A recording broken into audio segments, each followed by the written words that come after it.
to Zonal Marking. I'm Amin and this is Iskander, and today we have some fresh news for you. But I just wanted to say a quick thanks to all the people that commented, and subscribed to our channel. But if you haven't subscribed yet, go make sure you sub and hit that notification bell right now. But let's go. Let's start with news. Paris Saint-Germain have been declared Ligue 1 champions for the 9th time. Professional Football League in France confirmed that the Ligue 1 and Ligue 2 seasons have been ended. Marseille and Rennes will qualify to the Champions League automatically. Today we have a lot of things to discuss. Let's begin with the breakthrough performances of the 2019 and 2020 seasons. First we have Erling Haaland, a Norwegian striker. He's very good. He's very fast, he's strong, he has great finishing.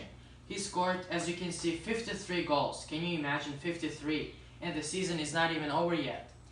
He's very good. He was transferred from Red Bull Salzburg to Borussia Dortmund and started to score again in every match. Yeah, well, he was transferred for 20 million euros, and too bad for him, but the season is actually over, so I guess it's going to stay as 53 goals. We don't know. The Bundesliga, they might continue their season.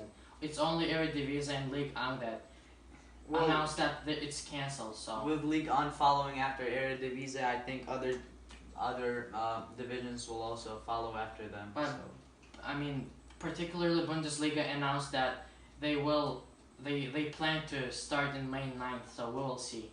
Now moving on to one of the best players this season, in my opinion, because this guy, Fede Valverde, the Uruguayan center midfielder, I mean, like, when you look at this man, you can tell that he's determined and he can run around the pitch for the entirety of 90 minutes without getting tired.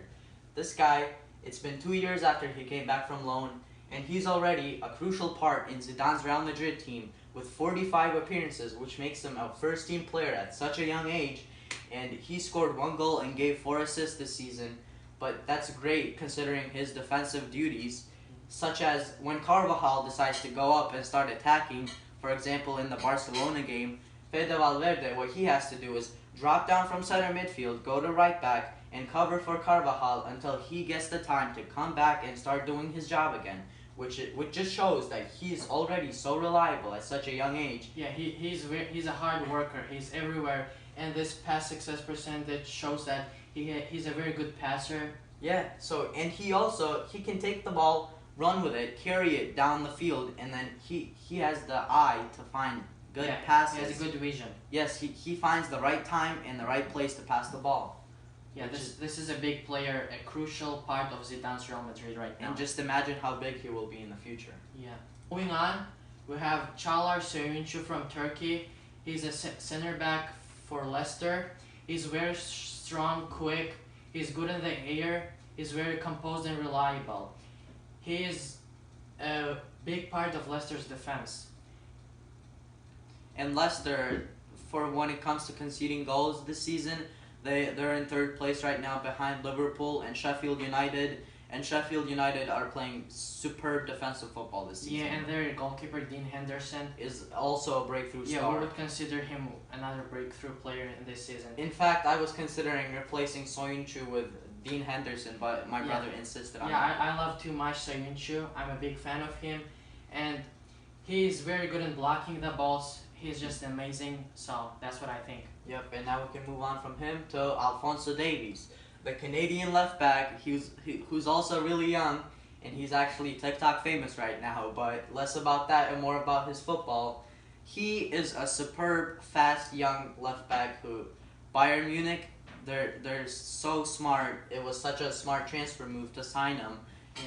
Before other teams got control over him. And he's great at passing with the 87.9% pass success.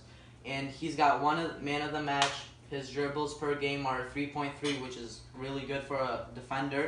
And he's given 6 assists, which is also really good. He's a good crosser. Yes, he's a great crosser. He can run down the wing at superb pace. Yeah, he's very quick. I might argue that he's actually one of the fastest footballers out there right now. Yeah. So, yeah. And now moving on to Martin Ødegaard. This guy, he signed for Real Madrid at the age of 16. I don't know what happened to him. I guess he was too young. He was actually very young. So he got sent out on loan several times. including loan trips to Holland, and now he's back in Spain with Real Sociedad, where he's actually making a name for himself again. And this guy has incredible amounts of potential that is just waiting to get fulfilled. Yeah, I wouldn't be surprised if Real Madrid cut his loan short, because Real Sociedad loaned him for 2 seasons. Yes. And now if Real Madrid call him back, if Modric decides to leave the club in the summer, this would be a very good But callback. the thing, I don't know if Real Madrid would do that, because if Modric doesn't leave and instead he stays, well, Modric is already old and Kroos isn't at his youngest age, so they're probably just gonna wait for those two players to play for another season, and they're just gonna keep him at Real Sociedad. He will for sure develop another year, even if he stays in Real Sociedad. Yes. He will develop a big player. Because looking at the statistics, he's made 39 appearances, scored 10 goals, given 5 assists, and actually on Real Sociedad's website, they made a poll about who they think was their most key player this season. And I think he came either first or he came second after Mikel Oyarzabal, who is definitely one of the biggest players in Real Sociedad. And he will be, Oyarzabal will be called for the Euros, for the Spanish national team. And one thing that we forgot to say is Odegaard's strong sides. He has a great vision.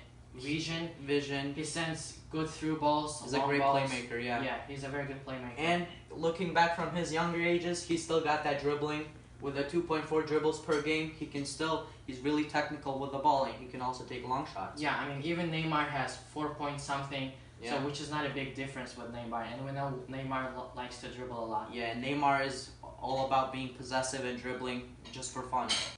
Now we will discuss the German transformation. How the German national team changed after they failed 2018 World Cup. What can you say about the transformation? I think they're definitely transforming in a more positive way, because the performance that they displayed at the World Cup was just horrendous.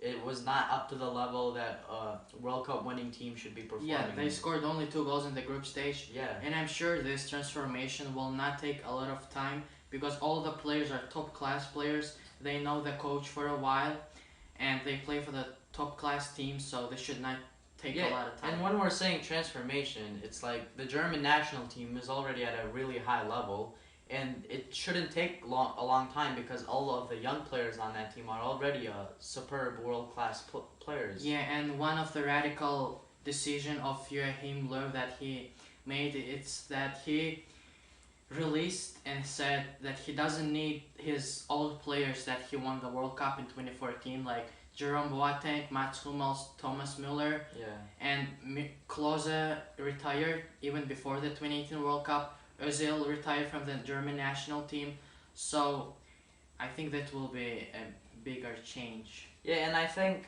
one other thing that they should do is, I think Manuel Neuer's time is up, and it's definitely time to give Ter Stegen a shot, because and with Joachim Löw played possession football. When they beat Brazil, that was amazing. 1-2 quick passes, quick high press. Now he realized that this doesn't work. They need to change for a tempo, more fast, energetic football. More of a Jurgen Klopp rock based. Yeah, and a little bit of Atletico Madrid, Diego Simeone. The German national team has great young playmaker Julian Brandt and experienced Marco Reus, who both play for Borussia Dortmund, and Marco Reus is a captain for Borussia Dortmund.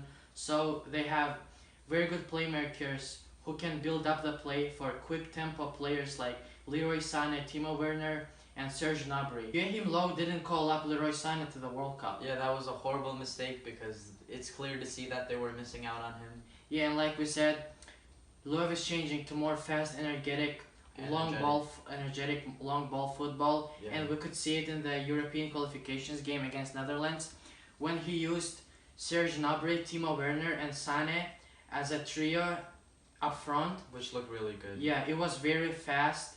They were dropping back using the holes, and then experienced players like Toni Kroos were leading them with his perfect passes, and they just used their pace to score goals. Yeah. And the one thing that I feel bad for is, because back in 2014, I think, when the Olympic Games were happening, the German national team, they put out a really young squad, and it's clear to see that most of the players on that team made it.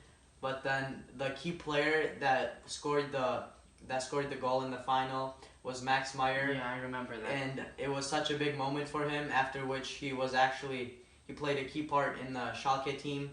But I don't know, I feel really bad for him because his career kind of went downwards after that point when he went to Crystal Palace. And Yeah, but still, I mean, Germany has a lot of young players. Leon Yeah. Goretzka, so Leon Goretzka is another player from Schalke, but yeah. I don't know, I feel like Max Meyer really fit in well with that style of play because he's really fast, he's good at dribbling, and then I don't know, he's really creative as a player. But Yeah, and now I think once the old players, the most capped players like Mats Hummels and Boateng retire from the national football, there will be more pressure on Draxler, Goretzka, yeah, Gündogan, to become the leaders. yeah, to become the leaders. So Löw is calling up younger players, and now Draxler and other players will have to step up and show the leadership. Yeah, and I think when it comes to experience, Draxler definitely has enough experience. Yeah, Because he played in some big yeah, stages. he's been around the national team for a while Yeah, now. I mean, I think he wasn't even in the 2014 World Cup, Yeah. but he didn't get the He playing didn't time. get that But because- still, he yeah.